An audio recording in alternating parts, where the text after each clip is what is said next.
మన ప్రభువైన యేసుక్రీస్తు నామంలో మీకు అందరికీ శుభములు. 40 సంవత్సరముల పాటు విగ్రహారాధనలో ఉన్నప్పటికీ రక్షించబడి సువార్త సేవలో కొనసాగుతున్న సహోదరులు వల్లభ జీవరత్నం గారు ఇప్పుడు మనకు దేవుని వాక్యాన్ని అందిస్తారు. శ్రద్ధగా ఆలకించి ఆత్మీయ మేలు పొందుదాం. ప్రియమైనటువంటి దేవుని బిడ్డలారా, ఈరోజు తగిన నిర్ణయం తీసుకొనుట, దేవుని చిత్తానుసారమైనటువంటి నిర్ణయం తీసుకొనుట అనే అంశం మీద మనం ధ్యానించుకోబోతున్నాం. దయచేసి తలలు వంచండి, ప్రార్థన చేసుకుందాం. ప్రేమ గల ప్రియ పరలోకపు తండ్రి, జీవం గల దేవ, అయ్యా మరి సరైనటువంటి నిర్ణయం తీసుకోవటం ఎలాగో మాకు నేర్పించండి. లేఖనం ద్వారా మీరు మాట్లాడుతారండి.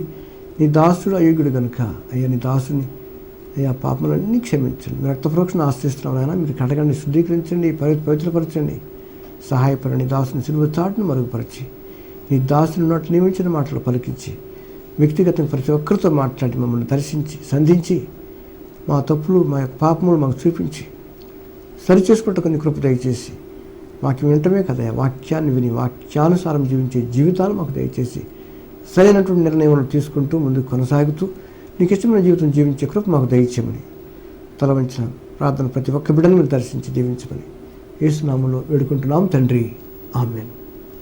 రండి ధ్యానించుకుందాం. దానియేలు గ్రంథంలో నుంచి 1వ అధ్యాయం 3వ వచనం చూసుకుందామండి. ప్రభువు యూదారాజుకు యెహోయాకీమును దేవుని మందిరంలోని శేషించిన ఉపకరణలను ఆ రాజు చేతికి అప్పగించెను కనుక అతడు ఆ వస్తువులను షినారు దేశంలోని తన దేవతాలమునకు తీసుకుని పోయి తన దేవతాల బొక్కస్ములో ఉంచాను. ఇక్కడ జాగ్రత్తగా గమనించినట్టయితే దేవుడు అనుమతించాడట, శత్రువు అయినటువంటి రాజు చేతికి అప్పగించాలని రాస్తున్నాడు. ప్రభు అని మాట చూడండి, 1వ అధ్యాయం 2వ వచనం. యూదారాజుకు యెహోయాకీమును దేవుని మందిరంలో నిషేధించిన ఉపకరణలను ఆ రాజు చేతికి అప్పగించాడు. అతను దొంగిలించలేదు, అతను జయించలేదు, స్పష్టంగా చెప్తున్నాడు. కాబట్టి సార్వభౌమాధికారం యెహోవా దేవునికి ఉందండి. సమస్త చరాచర జగత్తును సృష్టించినటువంటి దేవుడు ఆ రాజు కూడా తన కంట్రోల్లో ఉంచుకున్నాడు. కాకపోతే ఇక్కడ సన్నివేశం అతనికి అప్పచెప్పాడు. ఎందుకంటే అక్కడ ప్రజలు చేసినటువంటి పాపాన్ని బట్టి, అతిక్రమాన్ని బట్టి, ధిక్కారాన్ని బట్టి, విగ్రహారాధనను బట్టి యెరూషలేములో ఉన్నటువంటి దేవాలయంలో ఉన్నటువంటి ఆ యొక్క ఉపకరణములన్నీ కూడా శత్రురాజులకు అప్పచెప్పేశాడు. వాళ్ళు తెచ్చి ఏం చేశారంటే బబులోన్లో అక్కడ షినారు దేశంలో తీసుకొచ్చేసి వాళ్ళ మందిరంలో పెట్టుకున్నారట. దానికి అనుమతించాడు దేవుడు. గమనించినట్టుగా ఇక్కడ 2 విషయాలు మీరు గుర్తుపెట్టుకోవాలి. యెరూషలేము అనేటువంటిది దేవుని పట్టణం అండి, దావీదు పట్టణం అంటారు, పరిశుద్ధ పట్టణం అని అంటారు. బబులోన్ అనేది అది వ్యతిరేక భావం, సాతానుకు సాదృశ్యంగా కనపడుతూ ఉంది బబులోన్. యెరూషలేము దేవుని మందిరానికి పరిశుద్ధ సాదృశ్యం కనపడుతూ ఉంది. అయితే అక్కడి నుంచి కొంతమంది యవనస్తులను తీసుకొచ్చాడు. ఎవరండి? దానియేలు, షడ్రకు, మెషకును, అబేద్నెగో అనేటువంటి యవనస్తుల్ని తీసుకుని వచ్చేసాడు రాజుగారు.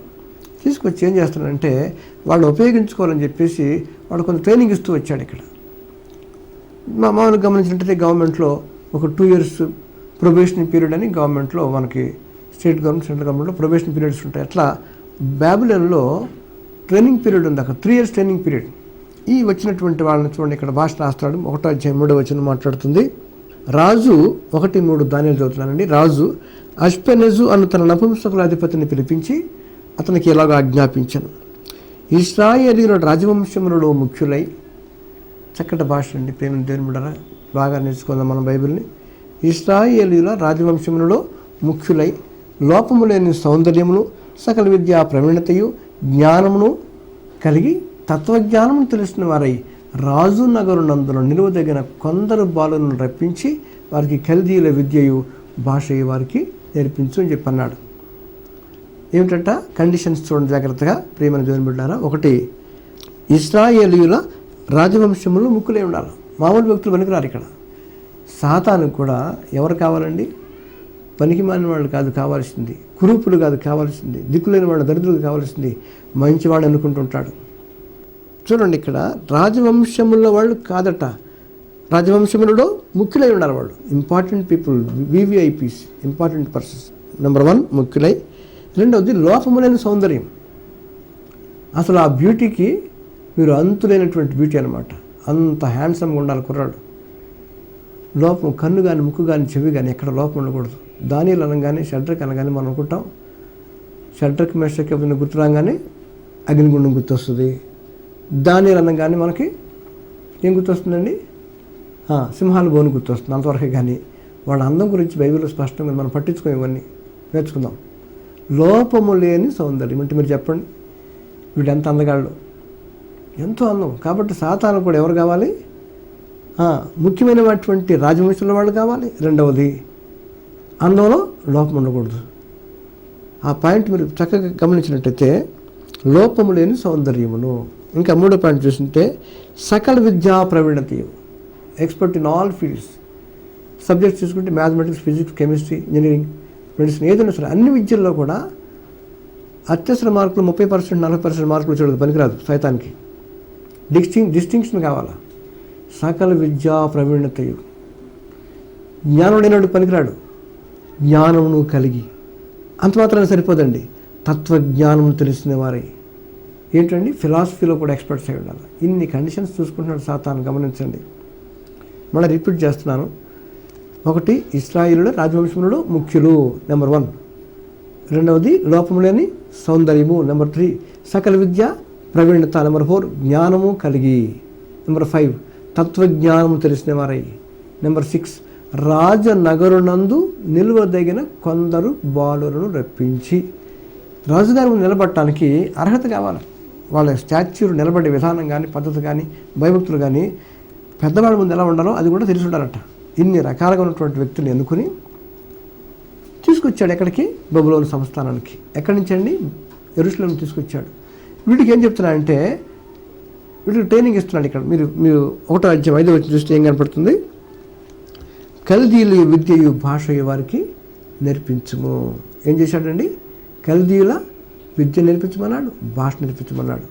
చూడండి ఏమంటాడు? మరియు రాజు తాను భుజించు ఆహారంలో నుండి, పానము చేయు ద్రాక్షరసంలో నుండి అనుదిన భాగము వారికి నియమించి 3 సంవత్సరముల వారిని పోషించి పిమ్మట వారిని తన ఎదుట నిలువబెట్టించవాలని ఆజ్ఞాపించారంటాడు. 3 years ట్రైనింగ్ అండి. ఈ ట్రైనింగ్లో వీళ్ళంతా నిలబడ్డారు. ఎంతోమంది వచ్చారు. మీరు బాగా గమనించారు, ఎంతోమంది యెరూషలేము తీసుకొచ్చారు. కానీ వాళ్ళలో ఎవరు ముఖ్యులట? ఇక్కడ మీరు రాసినట్టు చూసారా? 6వ వచనం కనపడుతుంది. యూదులలో నుండి దానియేలు, హనన్య, మిషాయేలు, అజరయ అను వారు వీరిలో ఉండిరి. అయితే వాళ్ళకి పేర్లు మార్చేశాడండి. చూడండి, ఇక్కడ 7వ వచనం ఉంటుంది. దానియేలునకు బెల్తెషాజరనియు, హనన్యాకు షద్రకనియు, మిషాయేలునకు మేషాకనియు, అజరయాకు అబేద్ను అని పేర్లు పెట్టాడు.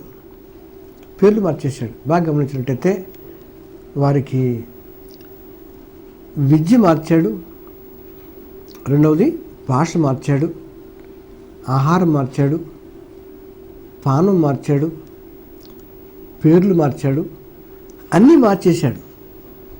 కానీ వారి మనస్సును మార్చలేకపోయాడు. దేవుని నామానికి స్తోత్రం కలుగును గాక. ఎంతోమంది వచ్చారు వాళ్ళతో పాటు, కానీ ప్రత్యేకించుకున్న వాళ్ళు 4. పిలువబడిన వారు అనేకులు, ఏర్పరచబడిన కొందరే అంటాడు. మొదటి నుంచి మీరు గమనించినట్టు బైబిల్లో చీకటి అగాధ స్థలం మీద కమ్యుండెను అంటాడు. దేవుడు వెలుగు కాకని పరిగెను, చీకటిని వెలుగును వేరుపరిచానని మనం ఆదికాండం చూస్తుంటాం. అక్కడి నుంచి కూడా ఆయన మొదటి నుంచి కూడా దేవుడు సరి చేసుకుంటూ వస్తున్నాడు గమనించినట్టయితే.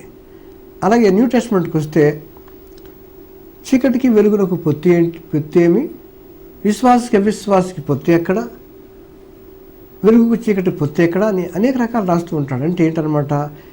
యేసు ప్రభువు వారు చెప్పే మాట అంటే, నేను పరిశుద్ధులను కనుక మీరును పరిశుద్ధుడు అనే మాట మనకి మరీ చెప్తూ ఉంటాడు.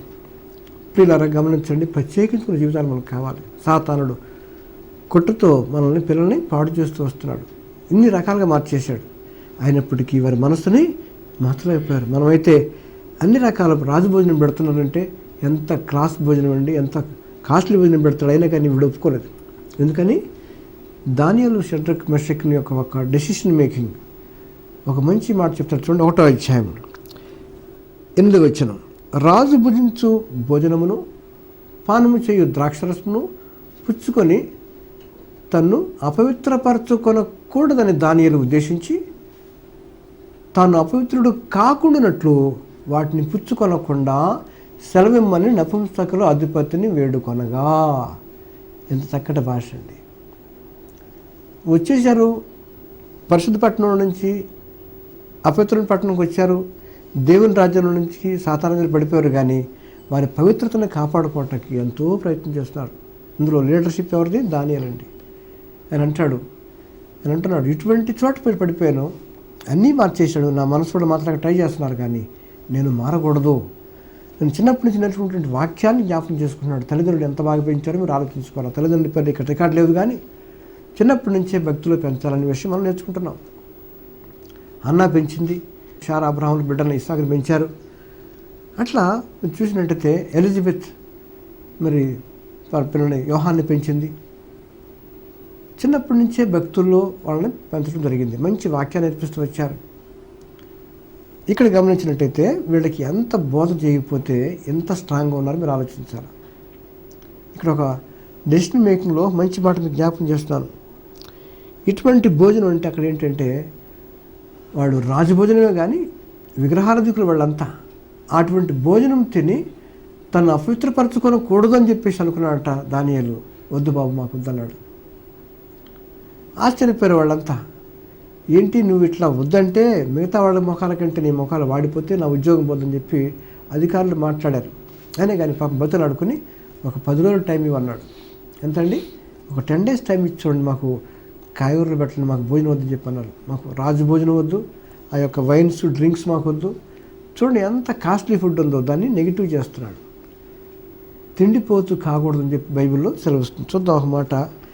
23వ అధ్యాయం సామెతలు అంటాడు, నువ్వు వేదికతో భోజనము చేయ కూర్చుని ఎడల నువ్వు ఎవరి సమక్షంలో ఉన్నావో బాగుగా యోచించుమో. నీవు తిండిపోతువైన ఎడల నీ గొంతుకలకు కత్తి పెట్టుకొనుము అంటాడు. ఇంత మంచి మాట అండి.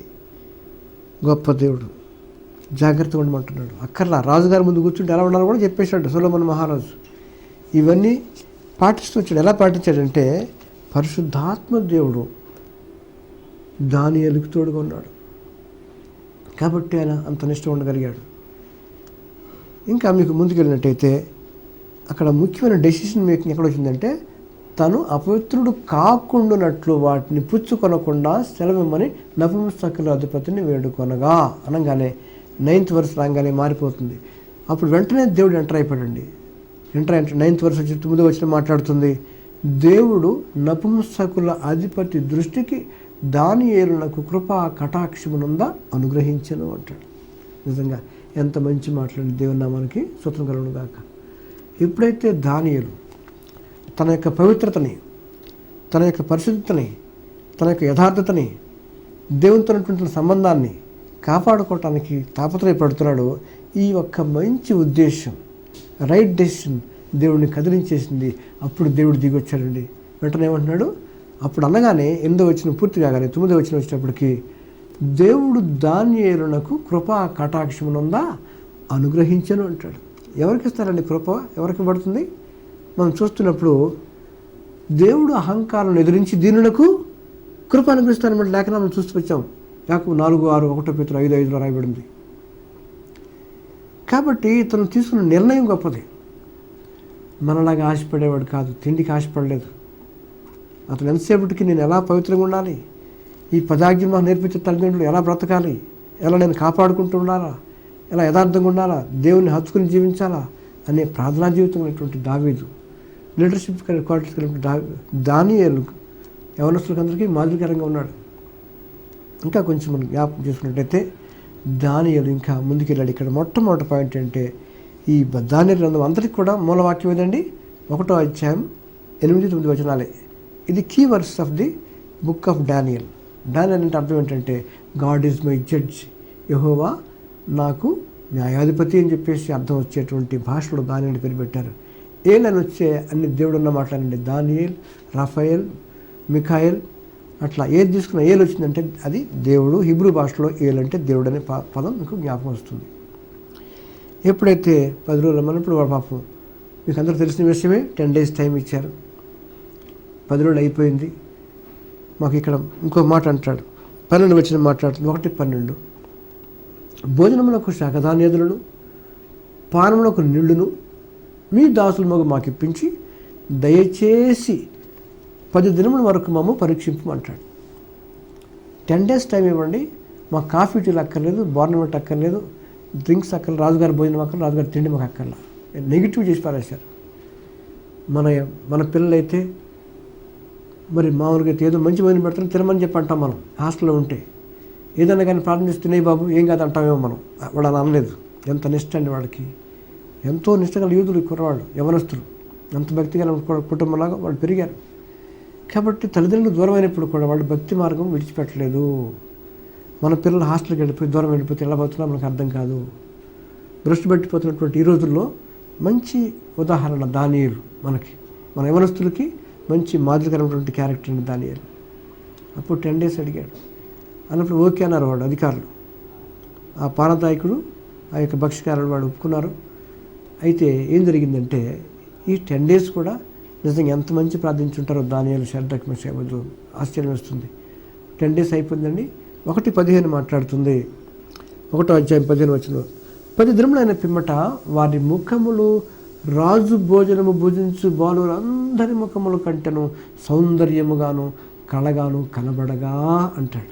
ఎంత మంచి మాట అండి.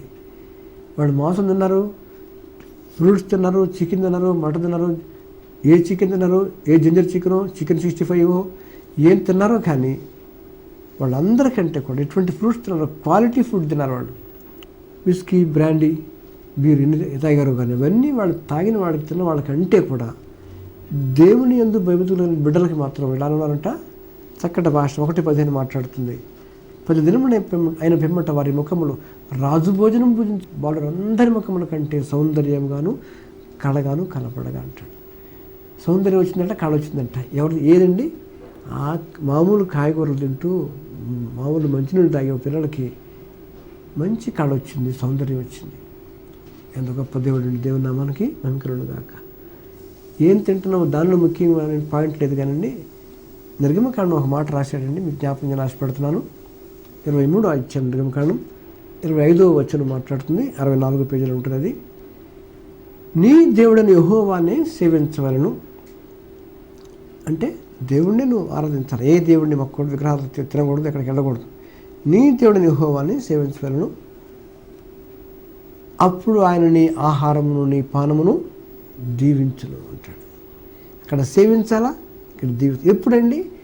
ఒకే ఏక దేవుణ్ణి ఆరాధిస్తే, ఆ ఒక్క ప్రభువుని మీరు ఆరాధించగలిగితే అప్పుడు ఆయన నీ ఆహారమును నీ పానమును దీవించును. అక్కడ తాపలేదు. 3వ పాయింట్ అంటాడు, నేను నీ మధ్య నుండి రోగమును తొలగించదును. Praise the lord. Hallelujah. Wonderful God అండి. ఎప్పుడైతే నీ నిజ దేవుడిని నువ్వు ఆరాధిస్తావో, ఆయన కృతజ్ఞత తెలియజేస్తుంటావో, ఆయన సన్నిధిలో మోకరించి ప్రార్థిస్తుంటావో, నీ కష్టాల గురించి మాట్లాడుకుంటావు, ఆయన చెప్పుకుంటావో, ఆయన సన్నిధిలో నువ్వు మోకరించి అడిగినప్పుడు ఆయన అన్నీ చేస్తూ వచ్చాడు. అప్పుడు 2nd పాయింట్ అంటాడు, అప్పుడు నేను నీ మధ్య నుండి రోగమును తొలగించదును అన్నాడు. 3వ పాయింట్ ఇచ్చాడు. కాబట్టి ప్రియులారా గమనించండి, ఈ దానియేలుకి ఎంత గొప్ప దేవుడు తోడుగున్నాడు చూడండి. అయిపోయిన తర్వాత 3 years ట్రైనింగ్ అయిపోయింది. ఆఖరికి పిలిపించాడు. వీళ్ళందరూ పిలిపించి ఈ టెస్టెడ్ దేర్ నాలెడ్జ్ అండ్ విజిటం ఎలా ఉందో టెస్ట్ చేసినప్పటికీ ఆఖరికి తెలిపోయింది ఏంటంటే, 1వ అధ్యాయం చూడండి 20 వచనం మాట్లాడుతుంది. రాజు వీరి యొద్ద విచారణ చేయగా చూడండి, జ్ఞాన వివేకమున సంబంధమైన ప్రతి విషయములోనూ వీరు తన రాజ్యం అంతటా నుండి శకునగా అంట కంటెను, గారడి విద్య గల అంట కంటెను 10 అంతలు శ్రేష్ఠులని తెలియబడను. 10 times జ్ఞానం వచ్చిందంట, వివేకం వచ్చిందంట. ఎవరికంటే? ఆ గారడి వాళ్ళకంటే, శకునగా అంట కంటే, రాజుగారు పోషించేటువంటి ఆ టాలెంటెడ్ స్కాలర్స్ కంటే ఈ పిల్లలకు జ్ఞానం వచ్చింది. చూడండి, దేవుని భక్తి కలిగి ఉంటే శరీర ఆరోగ్యమే కాదండి, ఆత్మీయ సౌందర్యము ఇంకా జ్ఞానం వచ్చేసింది. ఇంతకుముందు ఉన్నటువంటి జ్ఞానం, లోక సంబంధంగా జ్ఞానం ఉన్నప్పుడు కూడా ఇప్పుడు దేవుడికి ఏమిస్తున్నాడండి? చాలా జ్ఞానం ఇచ్చాడు. అందరికంటే జ్ఞానం ఇచ్చాడు, ఆరోగ్యం ఇచ్చాడు, ఆనందం ఇచ్చాడు, సంతోషం ఇచ్చాడు, కళ ఇచ్చాడు. ఏమి తడరదు. కాబట్టి మన బిడ్డలు ఎలా పెంచాలని? ప్రభు యొక్క భక్తులు, ప్రభు యొక్క ఆజ్ఞలని వారికి బిడ్డలకు బోధిస్తున్నారా? ఓల్డ్ టెస్ట్మెంట్ 6వ అధ్యాయం 2వ కాండం అంటాడు 4 వచనాలు, వారు పడుకున్నప్పుడు, లేస్తున్నప్పుడు, మాట్లాడుతున్నప్పుడు వాక్యాల గురించి మాట్లాడండి, దేవుడు చేసిన మేలు గురించి మీరు మాట్లాడుతురండి అంటాడు. ఈరోజు అంత టైం ఉందండి మనకి? టైం లేదు. ప్రేమైన దేవుని బిడ్డలారా, డెసిషన్ మేకింగ్ ఇంపార్టెంట్. ఎప్పుడైతే ఈ నిర్ణయం తీసుకున్నాడో ఆ నిర్ణయం దేవుడికి నచ్చింది. కాబట్టి మీ జీవితాలు, మీ పిల్లల విషయం ఫారెన్ వెళ్ళిపోవాలని చెప్పి ఆలోచన కాదు, కానీ ఇంకేదో చదవాలి, డాక్టర్ అయిపోవాలి, ఇంజనీర్ అయిపోవాలని ఆలోచన కాదు. కానీ ఒక మాట అంటాడు, సామెతల గ్రంథకర్త 19:21 మాట్లాడుతుంది, నరుని హృదయంలో ఆలోచనలు అనేకములుగా పుట్టును, యెహోవా యొక్క తీర్మానమే స్థిరం అంటాడు. కాబట్టి ప్రభా నీ చిత్తమైతే అని అడగాల, నీ చిత్తమైతే చెయ్యి అని చెప్పి అడగాల. అంతేగాని మనం డెసిషన్ తీసుకుంటే కాదు. ఎందుకంటే ప్రతి వాడి పట్ల ఒక డెసిషన్ అంటూ ఉందట. అది 29:11 మాట్లాడుతుంది ఇర్మీయా గ్రంథం. నేను మిమ్మల్ని గూర్చి ఉద్దేశించిన సంగతులు నేను ఎరుగుదును, రాబో కాలమందు మీకు నిరీక్షణ కలిగినట్లుగా అవి సమాధాన ఉద్దేశంలే కానీ హానికరమైనవి కావు. ప్రతి ఒక్క వ్యక్తి గురించి ఒక ప్రణాళిక ఉంది ఆయన దగ్గర అంటాడు. ప్రభు ఏంటి ప్రణాళిక అంటే అంటాడు, రాబో కాలమందు మీకు మేలు కలిగినట్లుగా అవి సమాధానకరమైన ఉద్దేశంలే కానీ హానికరమైనవి కావు అంటాడు. దేవుని గమనించండి. మీ బిడ్డల విషయం మీరు ప్రార్థిస్తున్నారా? కుటుంబ ప్రార్థన ఉన్నదా? మీరు ఎవరిని ఎలా పెంచుకుంటున్నారు? ఎవరొస్తులు ప్రశ్న పెట్టిపోయే రోజుల్లో దానియేలు, షడ్రక్, మెషక్ మీద ఎంతో మాదిరిగానే కనపడుతున్నారు. వారిలాగా తమ పవిత్రతని కాపాడుకోమంటున్నాడు. ఆ కాపాడుకున్నప్పుడు మాత్రమే దేవుడు తోడుకుంటాడండి. కాబట్టి రైట్ డెసిషన్ తీసుకున్నాడు. దేవుడు వారిని కాపాడాడు, భద్రపరిచాడు. వారందరికంటే కూడా అందం ఇచ్చాడు, ఇంకా కళ్ళు ఇచ్చాడు, జ్ఞానం ఇచ్చాడు, వారిని హెచ్చించేటట్టు తీశాడు. తను తాను తగ్గించుకునేవాడు హెచ్చించబడి చెప్పి రాష్ట్రాలు. అలాగే క్రీస్తు యొక్క లక్షణాలు దానియేలులో ఉన్నాయి, యథార్థ లక్షణాలు దానియేలుకు ఉన్నాయి. అందుకని నీతిమంతుల జాబితాలో దానియేలు రాయబడ్డాడండి. ఎహెజ్కేలు 14:14 మాట్లాడుతుంది. నీతిమంతులు ముగ్గురు పేరు రాశాడు. నోవహు, దానియేలు, ఇంకా యోబు అనేటువంటి ముగ్గురు ఉంటారు. ఆ టైంలో వాళ్ళ తమ నీతి చేత తమ మాత్రం రక్షించుకుంటారు, కానీ వాళ్ళ కుటుంబాలని రక్షించలేదని రాస్తాడు. కాబట్టి దానియేలులో ఎంతో మనకి మొదటికరం కనపడుతుంది. కాబట్టి ప్రియమైన దేవుని బిడ్డలారా, డెసిషన్ మేకింగ్ ఎటువంటి నిర్ణయం తీసుకుంటున్నారు? ఎంత తగ్గింపండి దానియేలుకి. ఈ దానియేలు గురించి ఇంకో మాట చెప్తాను చూడండి. 1:17 మాట్లాడుతుందండి. ఈ నలుగురు భార్యల సంగతి ఏదనగా దేవుడు వారికి జ్ఞానమును సకల శాస్త్ర ప్రవీణతయు వివేచనయు అనుగ్రహించను. చిన్న మాట మనం యాడ్ చేస్తున్నాడు. మరియు దానియేలు సకల విధములకు దర్శనములను స్వప్న భావములను గ్రహించి తెలివిగా వాడైనాడు. దర్శనాలు చూసే జ్ఞానం ఇచ్చాడు, కళల భావం చెప్పే జ్ఞానం ఇచ్చేశాడు. మన బిడ్డలు అలా తయారు కావాలండి, పవిత్రత కలిగి జీవించాలా. నేను పరిశుద్ధుడు కనుక మీరును పరిశుద్ధులైనని చెప్పి పదే హెచ్చరిస్తూ వచ్చాడు దేవుడు. యేసయ్య మన కోసం ఈ లోకానికి వచ్చాడు. నీతిమంతులు యేసేపు మన కోసం, అనీతిమంతులు మన కోసం ప్రాణం పెట్టాడు. నీ రోగం మోసాడు, నీ శాపం మోసాడు, నీ అవమానం మోసాడు, నీ నింద మోసాడు. నీ కొరకు నీ స్థానంలో బలైపోయాడు యేసయ్య. జ్ఞాపకం చేసుకో ప్రియ సహోదరి సహోదరుడా. ఈ నిర్ణయాలు ఎప్పుడు సరిగా ఉంటాయంటే నువ్వు యథార్థ హృదయం కలిగి, భయభక్తులు కలిగి నీ బిడ్డలను జాగ్రత్తగా పెంచుకున్నప్పుడు డెసిషన్ వచ్చేస్తుంది. నీ మీద దృష్టి నుంచి నీకు ఆరోగ్యం చెప్తానని చెప్పంటున్నాడు. 32:8 జ్ఞాపకం చేసుకున్నావు. అలాంటి డెసిషన్ మేకింగ్ దానిలకు ఇచ్చాడు. ఆ ఒక్క దానిని ప్రార్థన చేసినట్టు రికార్డ్ చేయబడదు, కానీ అతను తీసుకున్న నిర్ణయాన్ని బట్టి దేవుడు అతని దగ్గరికి వచ్చి అతను బ్రతుకుని బాగు చేసినట్టుగా చూస్తూ వచ్చాం. మీ నిర్ణయాలు ఎలా ఉండాలంటే దేవుని చిత్తానుసారంగా ఉండాలని ప్రభు పేరట మనం చేస్తున్నాను. కరెక్ట్గా డెసిషన్ ఇస్తాడు. చెప్పాడు 32:8 మర్చిపోద్ది. కీర్తనలు అంటున్నాడు, నీ మీద దృష్టి నుంచి నీకు ఆలోచన చెప్తాను, నీకు ఉపదేశం చేసేదను, నీవు నడవలసిన మార్గం నీకు బోధించదను, నీ మీద దృష్టి నుంచి నీకు ఆలోచన చెప్పేదను. డెసిషన్ మేకింగ్ రాకపోతే ఆయన దగ్గరికి వచ్చి మోకరించు, యథార్థం కలిగి, నమ్రత కలిగి, దీనత్వం కలిగి, యేసయ్య ఎటుపోవటం నాకు పాలుపోవట్లేదు, ఈ ఆర్థిక సమస్యలు, చిక్కులు, అనారోగ్యము, టెన్షన్స్, భయము, ఆందోళన, ఉద్యోగం లేని పరిస్థితి, పిల్లలకి పెళ్లి కాని పరిస్థితి, తర్వాత ఏ డెసిషన్ తీసుకోలేకపోతున్నాయి అంటే ఆయన చక్కగా మాట్లాడతాడు. నీ దగ్గరికి వచ్చి నీకు నిర్ణయం చెప్తాడండి, నీ మీద దృష్టి నుంచి నీకు ఆలోచన చెప్తానని చెప్పంటున్నాడు. కాబట్టి అనుదినము వాక్యాన్ని ధ్యానించుకుందాం. మీ వాక్యపూర్వుడు మీ జీవితాన్ని దిద్దుకోవటం ప్రయత్నం చేయండి. అప్పుడు మీకు దేవుడు తోడుగా ఉంటాడు. ఒకవేళ తప్పులు పాపాలు చేయకుండా ఉన్నాం, చేస్తున్నాం, ముందు రక్షణ పొందండి అని మనం చేస్తున్నాను. రక్షణ పొందటం అంటే యేసు ప్రభు అని నీ నోటితో ఒప్పుకొని దేవుడు ఆయనను మృతుల్లో నుండి లేపిన నీ హృదయం విశ్వసించినట్లయితే నువ్వు రక్షించబడదు అని చెప్పి రాశాడు. Roma 10:9 మాటలో అక్కడ రికార్డ్ చేయబడుతూ ఉంది. Accept Jesus as your personal saviour. నీ కోసం ఈ లోకానికి వచ్చాడు ఆయన. అన్ని తగ్గించుకొచ్చాడండి, అన్ని మెట్లు దిగి వచ్చాడు, ఏమి ఉంచుకోలేదు ఆయన. తను తాను దేవుని కుమారుడు అయ్యండి, దేవునితో సమానముగా ఉన్నట్టు విడిచిపెట్టకూడని భాగ్యమని ఎంచుకోనలేదు, కానీ మనుషుల్లో పోలికగా పుట్టి దాసుని స్వరూపం ధరించుకొని తను తానే రిక్తులుగా చేసుకుని ఆయన ఆకారం ముందు మనుషులుగా కనపడి మరణం పొందినంతగా, అనగా సులువు మరణం పొందినంతగా విధేయత వహించిన వాడై తను తాను తగ్గించుకున్నాడు. ఈ హంబుల్డ్ హిమ్సెల్ఫ్ అంటూ ది పాయింట్ ఆఫ్ డెత్ అంటాడు ఇంగ్లీష్ అటువంటి యేసు ప్రభును స్వీకరించావా? నువ్వు ఆయనటువంటి యేసుని కలిగి ఉన్నావా? ప్రియ సహోదరి సహోదరుడా, ఇంకా నువ్వు రక్షించబడకపోతే యేసుని హృదయంలోకి ఆహ్వానించు. నీ యొక్క పాపాలన్నీ ఒప్పేసుకో. ఆయన రక్తంలో నీ పాపాలు కడిగి వేసుకో. ఆయన నీ బిడ్డగా స్వీకరిస్తాడు. ఆయన కృపను నీకు అనుగ్రహిస్తాడు. నీ కుటుంబాన్ని వర్ధిల్ల చేస్తాడు. ఆ రీతిగా నువ్వు ఉన్నట్టయితే దేవుడు నిన్ను దర్శించి నిన్ను బలపరిచి తన యొక్క బిడ్డలుగా మార్చుకొని పరలోక రాజ్యానికి వారసులుగా చేసుకుంటాడు. అట్టి కృప పరిశుద్ధాత్మ దేవుడు మీ అందరికీ దయచేయనుగాక. ఆమేన్. ప్రార్థించుకుందామండి. తలలు వంచండి. ప్రేమగల తండ్రి, జీవముల దేవ, ఈ సహవాసం కొరకు సమయం కొరకు స్తోత్రాలు. అనేక లేఖన భాగాలు మేము చూస్తూ వచ్చాం. దానియేలు యొక్క పవిత్రత, షడ్రక్ మేషక్ అబేద్నెగో యొక్క పవిత్రత, అయ్యా నిర్ణయం తీసుకున్నటువంటి విధానంలో తండ్రి ఎంత దగ్గరికి జీవిస్తూ వచ్చారో, ఎక్కడో మారుమూల ప్రాంతాల్లో సాతాను ఉన్నప్పటికీ కూడా నీకు భయపడినట్టు వల్ల ప్రభావ వారిని హెచ్చించావు, కనపరిచావు, పెద్ద ఉద్యోగాల్లో పెట్టావు. దానిలో ప్రధానమంత్రి అయిపోయాడు. ఇంకా షడ్రక్ మేషక్ అబేద్నెగో ప్రభావ వారు పెద్ద ఉద్యోగాలు ఉంచారు. తండ్రి ఎప్పుడైతే నీకు భయపడే బిడ్డలను హెచ్చించావు, తను తగ్గించుకుని హెచ్చించాలని చెప్పినట్టు ప్రభావ నీకు స్తోత్రాలు. నేను తలగా ఉంచుతా కానీ తోగా ఉంచాలని చెప్పిన దేవుడు నీకు స్తోత్రాలు. నువ్వు అప్పించేవాడు ఉంటావు కానీ అప్పు చేయమని చెప్పిన స్తోత్రాలు తెలుసుకున్న బిడ్డలు ఎన్నో బాధలు, వేదనలు, దుఃఖంలో ఉన్నారు. తల వంచి బాధపడుతున్నటువంటి దుఃఖిస్తున్న బిడ్డలు, రోధిస్తున్న బిడ్డలు ఉన్నారయ్యా. సెటిల్ చేయండి అయ్యా. వివాహం కోసం జ్ఞాపకం చేసుకుని తండ్రి జీవిత భాగస్వాములు చూపించండి. ఉద్యోగాలు లేవు, సరైన ఉద్యోగాలు చూపించండి. సంతానాలు బిడ్డలు ప్రభావ వారి గర్భాలను ఏస్తున్నామలో తెరుగుడుగా కానీ ప్రార్థిస్తున్నాను. దయచేయండి. బీపీ షుగర్తో బాధపడుతున్న అనేకులయ్యా, వారిని దర్శించండి, మొట్టండి బాగు చేయండి. మీరు పొందిన దెబ్బల వల్ల మాకు స్వస్థను మాట నెరవేర్చి బలపరిచి దీవించమని ఈ యొక్క వాక్యం బిడ్డలందరినీ అయ్యా వారిని చేతుకప్పు చెప్తూ ప్రభావ వారి వాక్యాల హృదయంలో వారిని భద్రపరిచి వాక్యానుసారం జీవించే జీవితం బిడ్డలకు దయచేయమని యేసు నామములో వేడుకుంటున్నాం తండ్రి. ఆమేన్. Thank you very much. మా చిరునామా brother V Jeevaratnam, HIG 75, Bharat Nagar colony, Hyderabad 500018, Andhra Pradesh.